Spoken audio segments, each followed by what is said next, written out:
ఈ రోజు విశాఖపట్నంలో వాలా, ఊబర్, రాపిడో మొత్తం బాయ్కాట్ చేయడం జరిగింది ఎయిర్పోర్ట్ లో. ఎందుకు ఎయిర్పోర్ట్ లో బాయ్కాట్ చేయవలసి వచ్చిందంటే ఇప్పటికే ఆల్రెడీ మొత్తం ఇటు డీటీసీ నుంచి, డిప్యూటీ ట్రాన్స్పోర్ట్ కమిషనర్ నుంచి, కలెక్టర్ గారి నుంచి, జేసీ గారికి, చివరికి ప్రిన్సిపల్ సెక్రటరీ వరకు గత 7 సంవత్సరాలుగా ఇక్కడుండే వాలా, ఊబర్ సంబంధించి చేస్తున్న సమస్యలన్నింటినీ లేవదీశాం.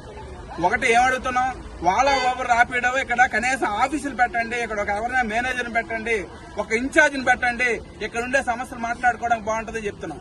అలాగే పెట్రోల్, డీజిల్ ధర పెరిగేటప్పుడు ఒక మాటలో చెప్పాలి, 2022 ధరల కంటే ఈ రోజు ఇంచుమించుగా 35% ధరలు తగ్గించారు.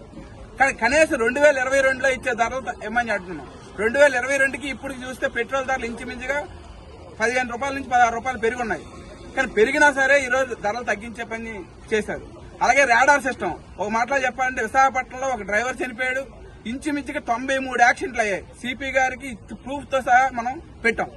రాడార్ ట్రిప్ రద్దు చేస్తున్నారు, ఈ రోజుకి ఆల్రెడీ చేయట్లేదు. కాబట్టి ఇటువంటి సమస్యలు చాలా కాలం నుంచి పెండింగ్ లో ఉన్న అంశాలు చేయమంటున్నాం. రెండోది, కేంద్ర ప్రభుత్వం ఆల్రెడీ ఎంఈ యాక్ట్ 2019లో తీసుకొచ్చింది, దానికి రూల్స్ 2020లో తయారు చేసింది. మరి రాష్ట్ర ప్రభుత్వం రూల్స్ తయారు చేయమని 2019 నుంచి ఈ రోజు వరకు మనం అడుగుతున్నా సార్ రూల్స్ ఫ్రేమ్ చేయట్లేదు. రూల్స్ ఫ్రేమ్ చేయకపోవడంతో వాలా, ఊబర్, రాపిడో కనీసం డీటీసీ మాటను ఖాతరు చేయట్లేదు, కలెక్టర్ మాటను ఖాతరు చేయట్లేదు. కలెక్టరే చెప్పాడు మీరు స్ట్రైక్ చేసుకోండి, మొత్తం డివైజ్ ఆపుకోండి. డీటీసీ గారు చెప్పారు మీరు డివైజ్ ఆపుకోండి, వాళ్ళు వస్తారు మా దగ్గర, మాతో కూడా వాళ్ళు మాట్లాడలేదని చెప్పేసి చివరికి ఎంత సిగ్గుచేటు అని చెప్పేసి అడగదలుచుకున్నాం. నారా లోకేష్ గారిని, అక్కడ ఉండే ట్రాన్స్పోర్ట్ మినిస్టర్ని, లేబర్ మినిస్టర్ని వీళ్ళందరూ కలిసినా సరే పరిష్కారం చేయలేదు. కాబట్టి ఈ రోజు నుంచి ఎయిర్పోర్ట్ లో బాయ్కాట్ చేయవలసి వస్తుంది. దీనికి కారణం మొత్తం వాలా, ఊబర్, రాపిడో అయితే రాష్ట్ర ప్రభుత్వం కూడా మా సమస్యలు పరిష్కారం చేయడానికి మాకు చేత కాదు, చేతులు తీసింది. కాబట్టి డ్రైవర్లందరూ ఐక్యమై ఈ రోజు స్ట్రైక్ చేయవలసి వస్తుంది. దీనికి ఏదైనా జరిగితే రాష్ట్ర ప్రభుత్వం బాధ్యత వహించాలి, జిల్లా కలెక్టర్ గారే బాధ్యత వహించాలి.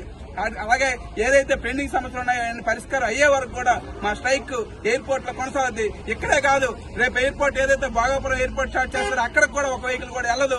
అది వెళ్ళడమే కాదు, ఇప్పటికే మా స్ట్రైక్ కారణంగా ఈ రోజు రేపు 5వ తారీఖు నుంచి ఓపెన్ చేయవలసిన ఎయిర్పోర్ట్ ని మీరు వాయిదా వేసుకున్నారని చెప్పేసి కూడా మేము సాధారణంగా చెప్పగలుగుతాం. ఎప్పుడే రేపు 5వ తారీఖే కాదు, ఇంకెప్పుడు ఎయిర్పోర్ట్ మీరు ఓపెన్ చేయలేరు. ఓపెన్ చేసిన ఒక్క క్యాబ్ కూడా తిరగదు మా సమస్యలు పరిష్కారం చేయకపోతే. ఆ రకంగా మా సమస్యలు పరిష్కారం అయ్యే వరకు మా స్ట్రైక్ కొనసాగుద్దని చెప్పేసి తెలియజేస్తున్నాం.